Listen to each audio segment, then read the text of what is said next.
Hello everyone, आपका स्वागत है इस वीडियो लेक्चर में। और हमने आज का टॉपिक रखा है जीपीसीआर जी protein type signalling part 2। Part 1 का जो लेक्चर था वो हो चुका है लास्ट वीडियो लेक्चर में। तो अगर आपने नहीं देखा है तो उसको पहले जा कर के देख लीजिएगा। उसमें हम लोग ने जी अल्फ़ा एस के बारे में डिस्कस किया है और आज के लेक्चर में हम लोग जी अल्फ़ा आई के बारे में डिस्कस करेंगे डिटेल्स में। तो शुरू करने से पहले चैनल को सब्सक्राइब कर लीजिएगा और अपने दोस्तों में ज़्यादा से ज़्यादा शेयर कीजिएगा।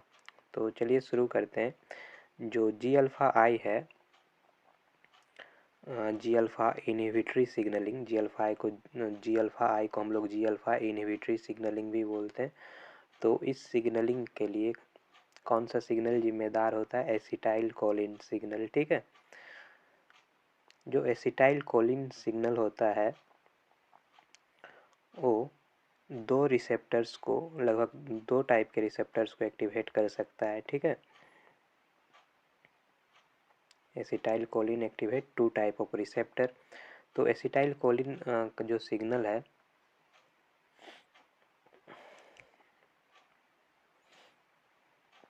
वो कौन कौन से रिसेप्टर्स को एक्टिवेट कर सकता है? तो वो निकोटिनिक एसिड रिसेप्टर को एक्टिवेट कर सकता है। निकोटिनिक एसिड रिसेप्टर की चर्चा हम लोग ने पहले ही कर चुका है पैराक्राइन सिग्नलिंग में, सिनेप्टिक सिग्नलिंग में कर चुका है। तो देखना कि ये कहाँ पे प्रेजेंट रहता है, मोस्टली इन स्केलेटल मसल्स में प्रेजेंट रहता है और ये लिगेंड गेटेड सोडियम चैनल होते हैं। ठीक है,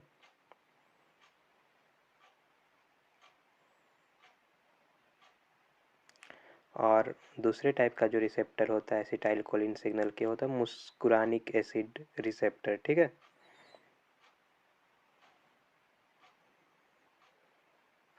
जो मुस्कुरानिक एसिड रिसेप्टर होता है ये कहाँ प्रेजेंट रहता है? कार्डिक मसल्स में प्रेजेंट रहता है, मतलब हार्ट मसल्स में।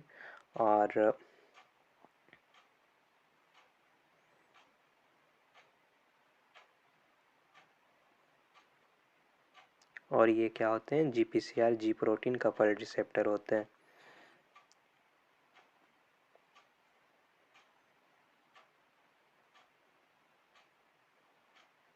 लास्ट हम वीडियो लेक्चर के कमेंट में एक जन ने पूछा था कि कैसे पता करें कि सेल्स के बीच डायरेक्ट सिग्नलिंग हो रहा है या इनडायरेक्ट सिग्नलिंग हो रहा है।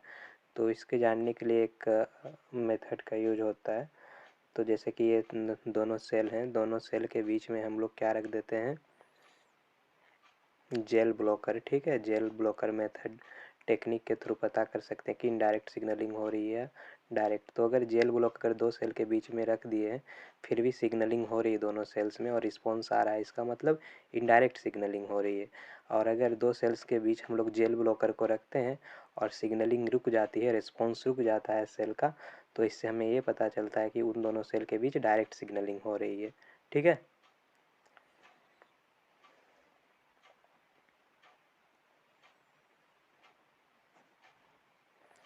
तो हम लोग अब जी अल्फ़ा आई जो इनहिबिटरी का सिग्नलिंग है उसको हम लोग डिटेल्स में देखते हैं।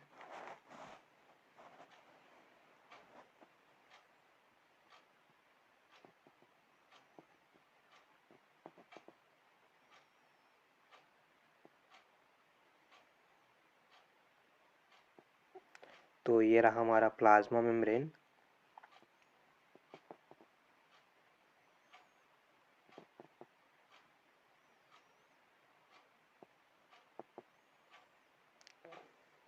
तो जो मुस्कुरानिक एसिड रिसेप्टर रहता है कहाँ पे प्रेजेंट रहता है? कार्डिक मसल्स में प्रेजेंट रहता है। ठीक है, तो हम लोग जी अल्फ़ा इनहिबिटरी सिग्नलिंग को यहाँ पर डिस्कस कर रहे हैं। तो आपको पता है मुस्कुरानिक एसिड रिसेप्टर जो होता है क्या होता है? जीपीसीआर होता है। तो ये हो रहा है जीपीसीआर रिसेप्टर।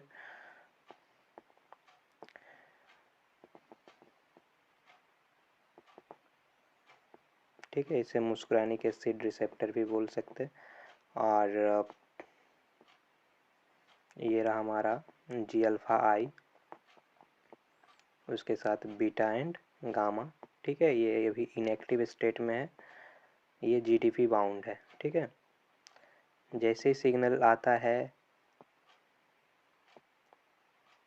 सिग्नल आने पर जैसे एसिटाइल कोलिन का सिग्नल आता है, जी अल्फ़ा आई जीडीपी से जीडीपी बाउंड स्टेट में चली जाती है। वहाँ पर जीईएफ काम करती है, गोनाइन न्यूक्लियोटाइड एक्सचेंज फैक्टर।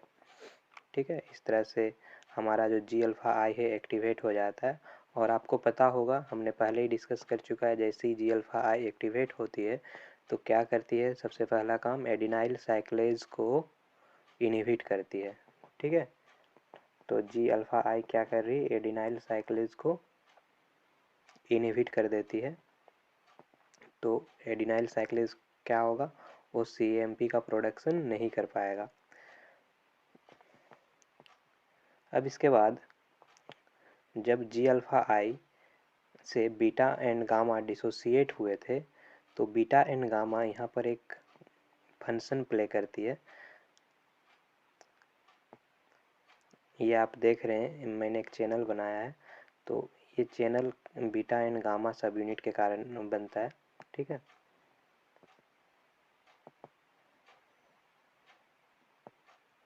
और ये हमारा पोटासियम चैनल है। इस पोटासियम चैनल को एक्टिवेट कौन कर रहा है, बीटा एंड गामा सब यूनिट, जो जी अल्फ़ा आई के साथ डिसोसिएट हुई है। तो जैसे ही पोटासियम चैनल एक्टिवेट हो जाएगा प्लाज्मा मेम्ब्रेन पे, तो जो पोटासियम आयन है वो, तो जैसे ही पोटासियम चैनल एक्टिवेट होता है तो पॉजिटिवली चार्ज्ड पोटासियम आयन जो सेल के अंदर होते हैं वो बाहर चले जाते हैं। बाहर जाने पे क्या हो जाता है, हाइपर पोलराइजेशन हो जाता है सेल का। तो ये था हमारा जी अल्फ़ा आई सिग्नलिंग। ठीक है,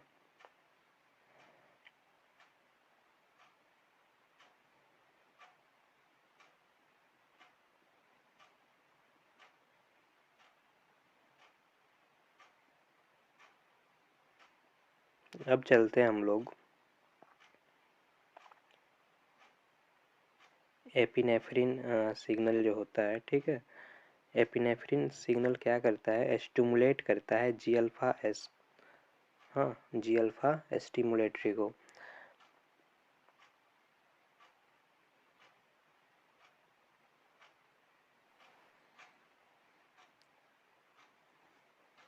तो एपिनेफ्रिन सिग्नल जो है वो बीटा एंड्रोजेनिक रिसेप्टर को भी स्टिमुलेट करती है। ठीक है, और जी अल्फ़ा स्टिमुलेटरी को भी स्टिमुलेट करती है।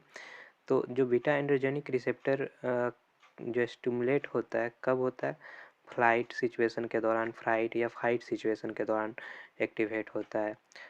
और इसको एक्टिवेट कौन करता है, एपिनेफ्रिन। ठीक है, एपिनेफ्रिन आकर के बाइंड होता है बीटा एंड्रोजेनिक रिसेप्टर पे। और ये कब होता है, जब आदमी हाइपर रिएक्टिव होता है। ठीक है, उसके सामने कोई फेयर आ जाता है, या फेयर आने कारण, मतलब जब इस तरह का सिग्नलिंग होता है, मतलब बीटा एंड्रोजेनिक रिसेप्टर पे एपिनेफ्रिन बाइंड हुआ है, तो उस टाइम पे उसका रिस्पॉन्स क्या होता है, आदमी बुरी तरह से डरा हुआ रहता है। ठीक है, उसको पसीने आते हैं, उसका हार्ट रेट बहुत ज़्यादा होता है।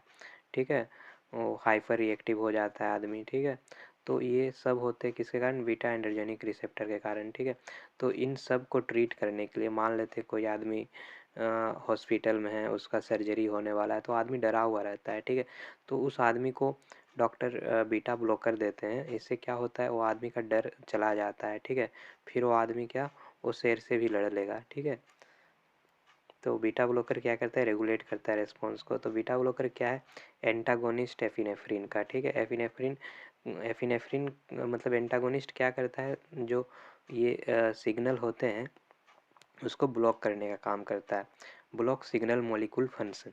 ठीक है,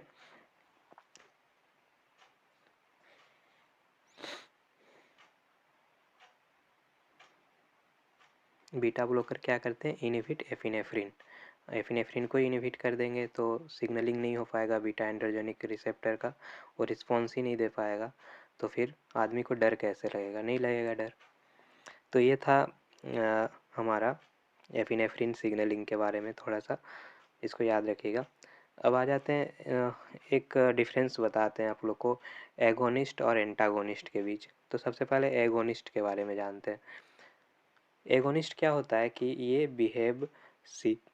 behave similar like signalling molecule, ये सिग्नलिंग मॉलिक्यूल के जैसा ही बिहेव करता है। और क्या करता है, activate pathway of signalling molecule. Agonist क्या करता है, behave similar like signalling molecule के जैसा ही बिहेव करता है और activate pathway of signalling molecule के पाथवे को एक्टिवेट करता है। जिसके इसका कुछ एग्जांपल है एस्पार्टेम, सैकरीन, मोनोसोडियम ग्लूटामेट। ठीक है, तो ये हो गया हमारा एगोनिस्ट।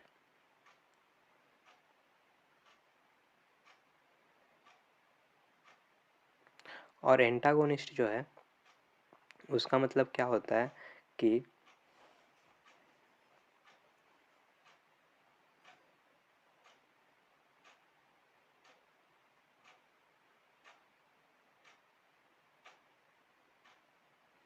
एंटागोनिस्ट इनहिबिट करता है सिग्नलिंग मॉलिक्यूल्स को, जैसे कि अभी बीटा ब्लॉकर के बारे में आपको बताया गया। ठीक है, और क्या करता है, inhibit pathway of signalling molecule, ये पाथवे भी सिग्नलिंग मॉलिक्यूल का इनहिबिट करता है। ठीक है, इसका एग्जांपल हो गया बीटा ब्लॉकर।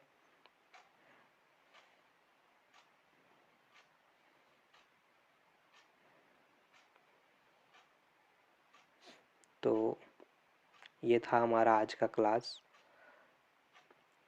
आपको कैसा लगा? अगर अच्छा लगा तो लाइक कीजिएगा, शेयर कीजिएगा दोस्तों के साथ और सब्सक्राइब कीजिएगा।